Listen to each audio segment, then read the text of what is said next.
What's up, guys? Been a few days since I updated last. Basically, where the car's at now, it's in a trillion pieces, but a lot of the stuff accomplished. So, put the vacuum pump on it. I'm waiting on a couple fittings to finish plumbing it in over there. Took the valve covers off, welded a plate on top of them to mount the coil plug. Yeah, so distributor's still in it right now. I've got to get all that set up. I'm rewiring the whole car as well. Starting line enhancers on it. So that part's done. Got the whole car gutted from wiring. Got that old 7AL3 and stuff out of it. So that part's coming along. Putting the grid and the Pro 600 and all that in it. Got the rear wing mounted. Not sure exactly where I was at in the last video when I showed that, but I'll go back and show you some build photos of that. Got the dual parachutes on it, made the brackets, welded all that up. That turned out pretty nice. Anyway, yeah, so it's been a busy couple days. Really busy, actually. So we're coming to the finish line, getting this thing wrapped up.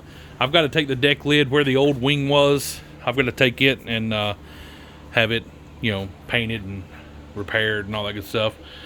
Anyway, hoping to run it this weekend. It's the first points race at the local track, so I hope to get it out this weekend and get it running. And the last race, it rained out last weekend. The weekend before that, we did go to the finals with it, and the car was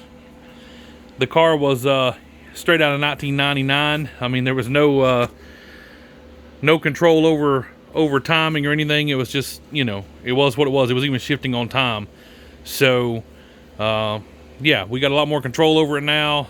We'll be able to dial it and tune it some, and that's that. So I'll give you guys another update in a day or so. Also, I've got the other one off, but got the wideband O2 sensor for the grid. So this is actually really cool. I mean, I talked about it before, how I would be able to tune the carburetor based off of the O2, and be able to data log it into the grid. So with EFI, you can tune. I mean, it'll tune itself, and you can tune with it.